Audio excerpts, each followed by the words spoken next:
माझे नाव रमादेवी आहे. मी IIT बॉम्बे येथे फिजिक्स विभागातील एक प्राध्यापिका आहे. म्हणून मी हा क्वांटम मेकॅनिक्स अभ्यासक्रम शिकवणार आहे. अणु आणि न्यूक्लियसचे मायक्रोस्कोपिक जग जाणण्यासाठी क्वांटम मेकॅनिक्सचे टूल्स आवश्यक आहेत.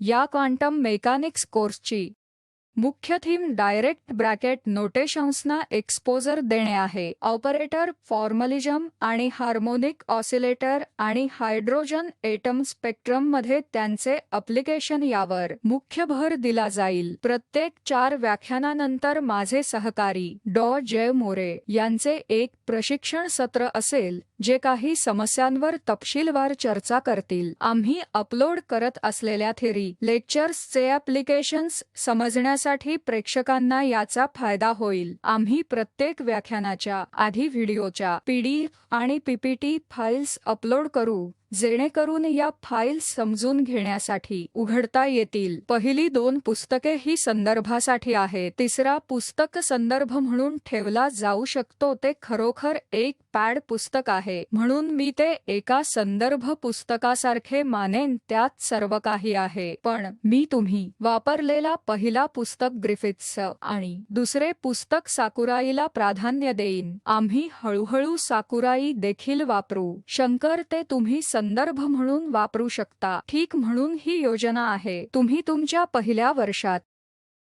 जे शिकलात तिथपासून दुसरा वर्षाच्या पहिला कोर्स क्वांटम मेकॅनिक्समध्ये मी तुम्हाला हळूहळू घेऊन जाऊ इच्छितो. त्यामुळे क्वांटमच्या संकल्पनांचे पुनरावलोकन करूया. नंतर linear vector space operator, harmonic ऑसिलेटर्सचे स्टेट वेक्टर फॉर्मलिझम. मी हायड्रोजन एटम कोनीय संवेगवर लक्ष केंद्रित करणार आहे. नंतर कोनीय संवेगच्या स्पिन एडिशनच्या संकल्पनेवर. कोनीय गतीमध्ये एखादी व्यक्ती कशी भर घालते. मग या गोष्टी आपल्याला एक कोएफिशियंटचा परिचय करण्यास भाग पाडतात ज्याला क्लेबेश गॉर्डन कोएफिशियंट असे म्हणतात. आपण या पैलूंकडे पाहण्यात थोडा टाइम घालवू.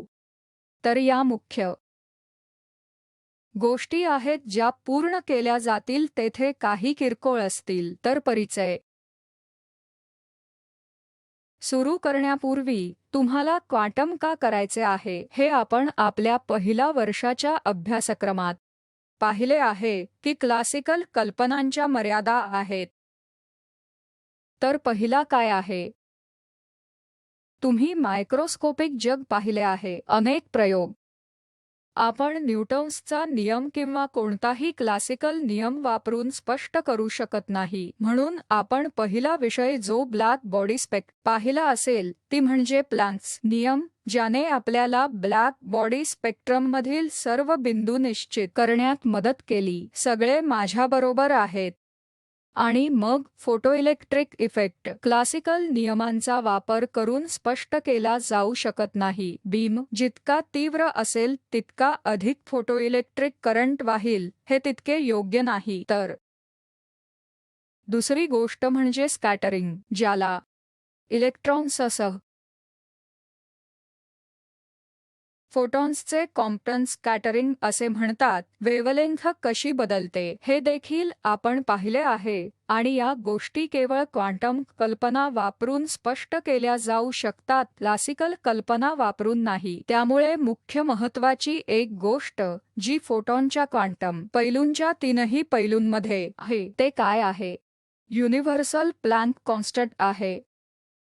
आपण कॉन्स्टंट ठेवला नाही जो ब्लॅक बॉडी स्पेक्ट्रमसाठी वेगळा होता. आपण फोटोइलेक्ट्रिक प्रभावासाठी एक वेगळा कॉन्स्टंट किंवा कॉम्प्टन स्कॅटरिंगसाठी वेगळा कॉन्स्टंट ठेवला नाही. बरोबर आहे का? सर्वांना माहीत आहे समान एच आहे हे आपल्यासाठी एक आकर्षक आहे. म्हणूनच ते युनिव्हर्सल आहे. समान एच प्लँक कॉन्स्टंटने सुरुवात केली होती, जी प्लँकने असे म्हणण्यासाठी मांडली होती की फोटॉनची ऊर्जा एनर्जी NUच्या इंटिग्रल गुणाकारांच्या क्वांटासमध्ये परिमाणित केली जाते. तो एच ह्या एचच्या समान आहे, जे अगदी फोटोइलेक्ट्रिक इफेक्ट किंवा कॉम्प्टन स्कॅटरिंगमध्ये देखील घडते. आपण ते मेकॅनिकली वापरत असाल, परंतु त्याचे युनिव्हर्सल स्वरूप माहीत आहे जे त्या प्लँक्स कॉन्स्टंटमध्ये दिसून येते, ज्याला प्लँक्स कॉन्स्टंट एच असे म्हणतात. आपण भिन्न व्हॅल्यू वापरत नाही, समान व्हॅल्यू वापरतो. त्यामुळे क्वांटम रेजिमकडे नेणाऱ्या एका मूलभूत कॉन्स्टंटचा परिचय आवश्यक आहे. त्यामुळे एच 0 कडे झुकत आहे.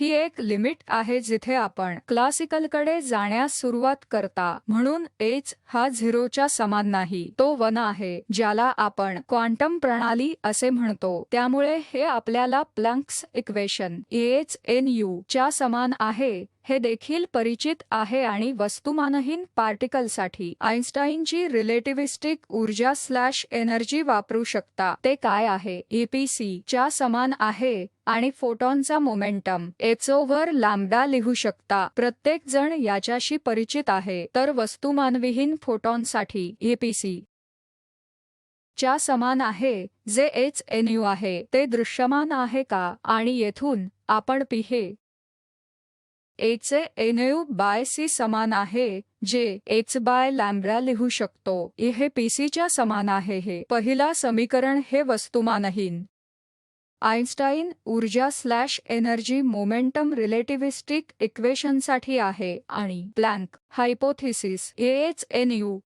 च्या समान आहे, ज्यावरून तुम्ही हे दर्शवू शकता की मोमेंटम हा h/λ आहे. तर मी येथे जे लिहिले आहे ते मग डी ब्रोग्लीचा प्रस्ताव काय होता? ते म्हटले की मोमेंटम h/λ च्या समान का असावा? तो इतर पार्टिकलला देखील लागू असावा. तो धाडसी प्रस्ताव होता. तो म्हणाला p हे h/λ च्या समान आहे. हे इलेक्ट्रॉन, प्रोटॉन सारख्या इतर कणांसाठीही खरे असले पाहिजे.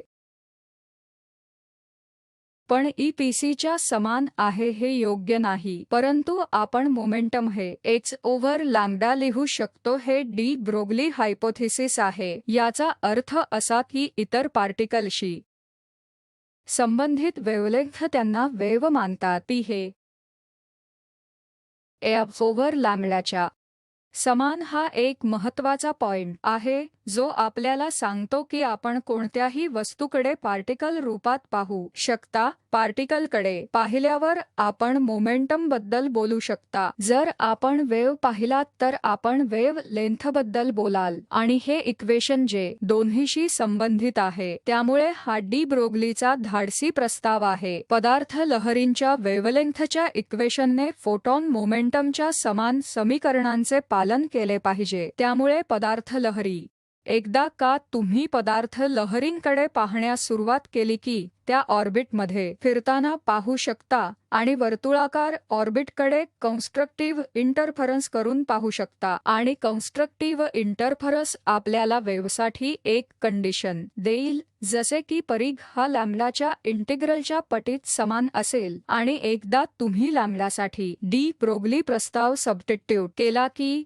तुम्ही कोणी सवन क्वांटायझेशन देखील पुन्हा लिहू शकता. हे आपले प्रसिद्ध बोर क्वांटायझेशन आहे, जे आपण एक प्रस्ताव म्हणून वाचले असेल. मी फक्त हे सांगण्याचा प्रयत्न करत आहे की एकदा तुम्ही ते वेव्ह म्हणून घेण्यास सुरुवात केली आणि वर्तुळाकार ऑर्बिटमधील कन्स्ट्रक्टिव्ह इंटरफरन्स पहा, तुम्हाला आपोआप ऑर्बिटल कोणी सवनचे क्वांटायझेशन मिळेल. हे डेव्हिसन जर्मरचे प्रसिद्ध प्रयोग आहेत आणि हे दाखवतात की तुम्ही इलेक्ट्रॉन बीम आणि इलेक्ट्रॉन बीमचे डिफ्रॅक्शन देखील पाहू शकता. आणि त्या अर्थाने डी ब्रोग्लीने जे म्हटले की इलेक्ट्रॉन सारख्या पार्टिकलसाठी एक वेव्ह नेचर आहे याची पुष्टी होते. सहसा जेव्हा आपल्याला इलेक्ट्रॉन किंवा एक फोटॉन दिला जातो तेव्हा आपण फोटॉनला इलेक्ट्रोमॅग्नेटिक लाईट म्हणून पाहतो. आपण एक पॉइंट पार्टिकल म्हणून इलेक्ट्रॉन पाहतो. परंतु या कोर्समध्ये तुम्ही हे लक्षात ठेवले पाहिजे की एक पार्टिकल आणि वेव्ह प्रत्येक वस्तूचा भाग आहेत आणि आपण जे टॅप करण्याचा प्रयत्न करतो ते आपल्याला मिळेल, म्हणून परिस्थितीवर अवलंबून असते. जर आपण फोटोइलेक्ट्रिक इफेक्ट करत असाल तर तुम्हाला फोटॉनचे फक्त पार्टिकल स्वरूप मिळेल. जर आपण इंटरफरन्सचा प्रयोग करत असाल तर आपल्याला फोटॉनचे वेव्ह नेचर मिळेल. त्याचप्रमाणे इलेक्ट्रॉन्स, जर आपण आपल्या क्लासिकल फिजिक्समध्ये कोलिजन प्रयोग करत असाल तर ते एक पार्टिकल स्वरूपाचे आहे, परंतु जर आपण डिफ्रॅक्शन प्रयोगचा करत असाल तर ते प्रायोगिक सेटअपवर अवलंबून वेव्ह नेचर दर्शविते आणि त्यातील ऊर्जा वेगळी असणार आहे आणि तेच मायक्रोस्कोपिक जगामध्ये घडत आहे. आपल्या दैनंदिन जीवनात आपण जे पाहतो ते मायक्रोस्कोपिक जग आहे, परंतु एटमच्या आत किंवा एका प्रोटॉनमध्ये जे घडत आहे ते क्वांटमच्या कल्पनांद्वारे नियंत्रित केले जाते. आपण आपल्या क्लासिकल कल्पनांचा वापर करू शकत नाही आणि असे म्हणू शकत नाही की मी येथे जे पाहतो ते मायक्रोस्कोपिक जगामध्ये घडले पाहिजे. आपण उल्लंघने केलेली पाहतो, म्हणूनच आपण क्वांटम कल्पना सादर करण्यास सुरुवात केली. बोगद्याचे उदाहरण घेऊयात. आपण फक्त या भिंतीच्या बाहेर जाऊ शकत नाही, परंतु जर वेव्ह असल्याने ध्वनीच्या वेव्ह क्रॉस करू शकता. एकदा ती वेव्ह असली की गोष्टी क्रॉस करू शकते. ही माहिती एखाद्या भागात असू शकते जिथे पार्टिकल बाहेर जाऊ शकत नाही, परंतु वेव्ह बाहेर जाऊ शकतात. हा तुमचा प्रसिद्ध प्रयोग आहे. जर तुम्ही यंग डबल स्लिट प्रयोग पाहिला असेल आणि इथे तुमच्याकडे दोन स्रोत आहेत आणि समजा तुम्ही स्रोतांपैकी एक बंद केला तर तुमच्याकडे प्रकाशाची ही निळी लाईन एक समान इंटेन्सिटी प्रमाणे असेल. त्याचप्रमाणे जर मी S1 बंद केला तर आपल्याकडे S2 स्लिट S2 मधून येणाऱ्या प्रकाशामुळे हिरवी लाईन असेल. परंतु जर दोन्ही उघडे असतील तर तुमची अपेक्षा काय आहे? हे एक वेव्हसारखे असले पाहिजे. कन्स्ट्रक्टिव्ह डिस्ट्रक्टिव्ह इंटरफरन्सची तुम्हाला अपेक्षा असेल, पण तो कोणत्या स्लिटमधून गेला हे पाहण्याचा प्रयत्न केला तर मग काय होईल? इंटरफरन्स पॅटर्न अदृश्य होतो. आपण हे पाहण्याचा प्रयत्न केल्यास आपल्याला मिळेल ते कसे जाते. मग हा पॅटर्न आहे तर ते कोणत्या मार्गाने जाते. जर पाहण्याचा प्रयत्न करत असाल तर आपण पार्टिकलचे स्वरूप शोधत आहात. पार्टिकलचे स्वरूप शोधण्याचा प्रयत्न तो फक्त एक तीव्र स्वरूपाचा आहे. तो कोणत्या स्लिटमधून गेला याची काळजी करू नका आणि फक्त स्क्रीनकडे पहा. त्याला एक सुपरपोजिशन असेल. इंटेन्सिटी वाढणे समाविष्ट नाही. त्याचे एम्प्लिट्यूड जोडले गेले आणि मग त्याचा काय प्रसार झाला आणि आपल्याला इंटरफरन्स मिळेल. तर हा प्रायोगिक डेटा आहे. त्यांनी एक प्रकारचा डिटेक्टर लावून बीम यामधून येत आहे की अथवा त्या टाइमवर येत आहे हे शोधण्याचा प्रयत्न केला आहे. ते तसे करण्याचा प्रयत्न करतात. त्यानंतर त्यांना स्क्रीन बी मिळेल. ते असे करण्याचा प्रयत्न करत नाही. येथे काही डिटेक्टर बसवून सिस्टमला अडथळे येतात. त्यांना ही स्क्रीन सी मिळेल. त्यामुळे आपण वेव्ह नेचर मिळवू शकता. जर आपल्याला पार्टिकल स्वरूप टॅप करायचा असेल तर इंटरफरन्स पॅटर्न अदृश्य होईल. तर हे इलेक्ट्रॉन बीमसाठी देखील केले गेले. केवळ फोटॉन इलेक्ट्रोमॅग्नेटिक फील्डसाठीच नाही तर नक्कीच आपण हे करू शकता, परंतु हे इलेक्ट्रॉन बीमसाठी केले जाते आणि हे सिद्ध झाले की पार्टिकल असूनही त्यात एक वेव्ह नेचर आहे. त्यामुळे इलेक्ट्रॉन कोणत्या स्लिटमधून आला हा प्रयत्न केल्याने प्लॉट बी मिळाला, जी पार्टिकलची एक माहिती आहे आणि पार्टिकल किंवा वेव्ह नेचरचे निरीक्षण केले जाऊ शकते. मी तुम्हाला या प्लॉटमधून सांगण्याचा प्रयत्न केला आहे. प्लॉट सी इलेक्ट्रॉन बीम देते जी एक वेव्ह माहिती आहे. म्हणून मी हळूहळू तुम्हाला वेव्ह पार्टिकल रिअलिटीकडे आणले आहे. तुमच्यापैकी किती जणांनी जेकिल आणि हाईड वाचले आहे? तर वर्ण हे आहे. एकाच व्यक्तीच्या दोन स्वभाववृत्ती आहेत असे दिसते. दोन्ही जेकिल पात्र खूप चांगले आहेत आणि त्याचप्रमाणे आहे. पण इथे आपल्याला माहित आहे की प्रत्येक वस्तूमध्ये वेव्ह नेचर आणि पार्टिकल नेचर आहे असे दिसते. परंतु जर आपल्याला काय शोधायचे आहे ते तपासण्याचा प्रयत्न केला तर ते कॅरेक्टर दर्शवते. त्यामुळे काही अर्थाने आपल्या सर्वांमध्ये वेव्ह नेचर आणि पार्टिकल नेचर दोन्ही आहेत. आपले वेव्ह कॅरेक्टर का दिसत नाही का हे तुम्हाला माहिती आहे का? वेव्हलेंथ खूप लहान आहे जी आजच्या काळात मोजता येत नाही, जेणेकरून आपण वेव्ह कॅरेक्टर का पाहू शकत नाही. पण जर आपण एखादे इलेक्ट्रॉन घेतले ज्याचे वस्तुमान खरोखर लहान असेल तर वेव्हलेंथ ही मोजता येण्याजोगी प्रणाली आहे. त्यामुळे आपल्याकडे दोन्ही वेव्ह कॅरेक्टर असू शकतात आणि प्रत्येकासाठी ते आहे. परंतु आपल्या बाबतीत जे प्रबळ आहे ते फक्त पार्टिकल कॅरेक्टर आहे. परंतु वेव्ह कॅरेक्टरला वेव्हलेंथचे एक मेजरमेंट आवश्यक आहे जे प्रायोगिक प्रणालीमध्ये आहे आणि ते केवळ मायक्रोस्कोपिक जगात घडते. म्हणून जेव्हा आपण सर्व ग्रहांचा अभ्यास करता तेव्हा आपण क्वांटम करणार नाही का? त्यामुळे पॉइंट खरोखर एक मोठी वस्तू आहे आणि आपण केपलर नियम वापराल आणि ते योग्य आहे. वेव्ह कॅरेक्टर बद्दल काळजी करण्याची गरज नाही, तर हेच आपण त्याचे कौतुक केले पाहिजे. फक्त मी क्वांटम प्रणाली शिकवत असल्यामुळे याचा अर्थ असा नाही की दैनंदिन जीवनासाठी ते आवश्यक आहे, परंतु अशा परिस्थिती आहेत जिथे तुम्हाला वापरावे लागेल. म्हणून वेव्ह पार्टिकल ड्युएलिटी. म्हणून जेव्हा तुम्ही न्यूटनचे नियम वापरता तेव्हा मी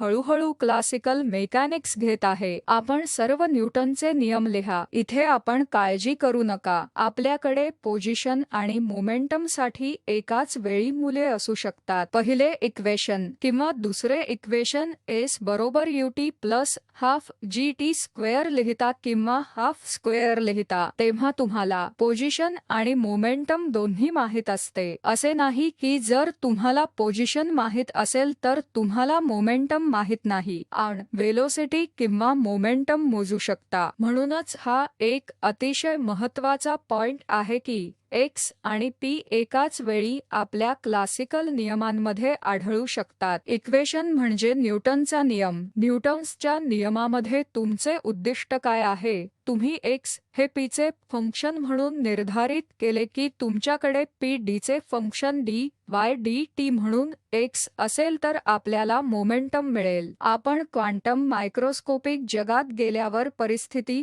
पूर्णपणे बदलते आणि आपल्याला क्वांटम मेकॅनिक्स हवे असते. आपण x ठरवू शकत नाही 1 म्हणून जे आपल्याला ती पोझिशन देते. p by d Broglie hypothesis आपल्याला वेव्ह नेचर देते. x आपल्याला पार्टिकल स्वरूप देते. मी म्हटल्याप्रमाणे आपल्याला पार्टिकल आणि वेव्ह दोन्ही स्वभाव एकाच वेळी मिळू शकत नाहीत. x आणि I वस्तूची पोझिशन दर्शवतात. त्याकडे मी पार्टिकल म्हणून पाहत आहे. जेव्हा मी डी ब्रोगली हायपोथेसिस ऑब्जेक्टचा मोमेंटम असे म्हणतो तेव्हा मला वेव्हलेंथ दिसत आहे. याचा अर्थ मी वेव्ह नेचर पाहण्याचा प्रयत्न करत आहे, परंतु मी एकाच वेळी करू शकत नाही. आपण यंग डबल स्लिट प्रयोगात पाहिले आहे. जर आपल्याला पार्टिकल्सची माहिती हवी असेल तर स्लिट्सवर ए प्रकारचा डिटेक्टर टाकून तपासण्याचा प्रयत्न करा ते कोणत्या स्लिटमधून गेले हे पाहण्यासाठी. परंतु नंतर आपण इंटरफरन्स पॅटर्न गमावाल. परंतु जर तुम्हाला ते कोणते होते ते दिसत नसेल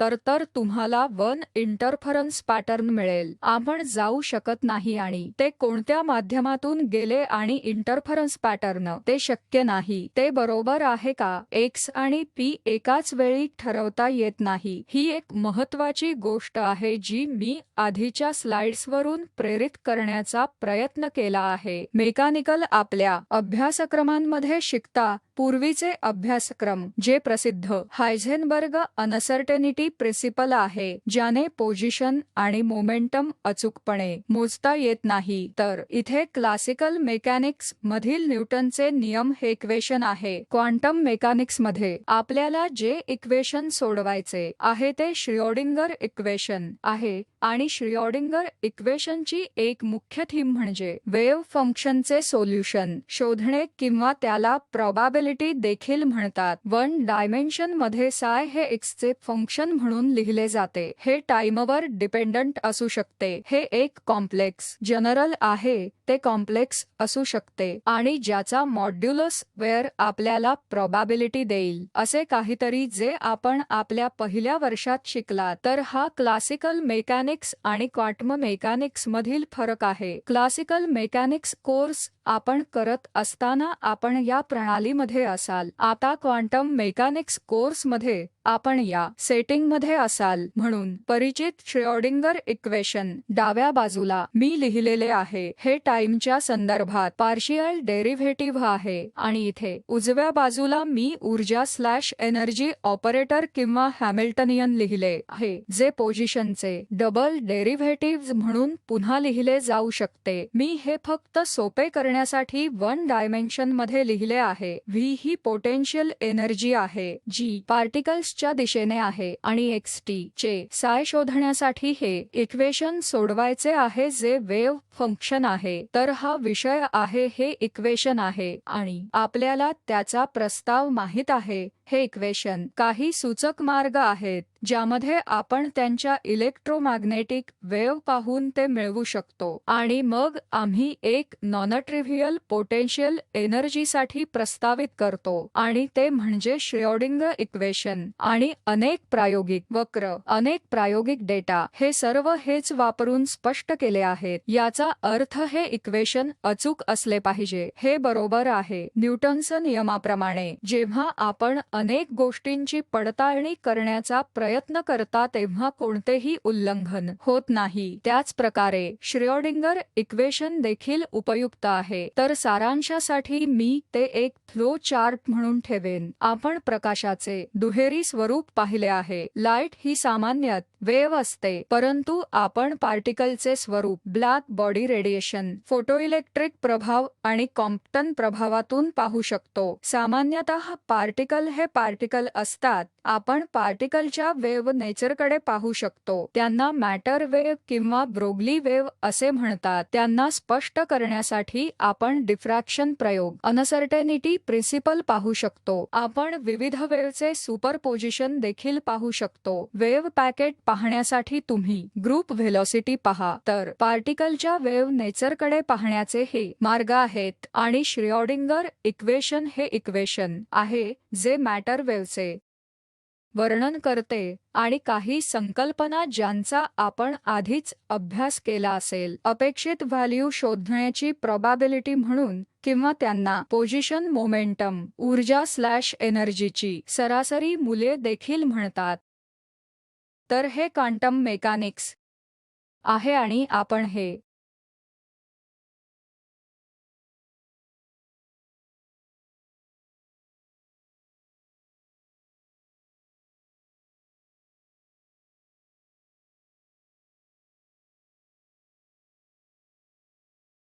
तपशीलवार पाहू.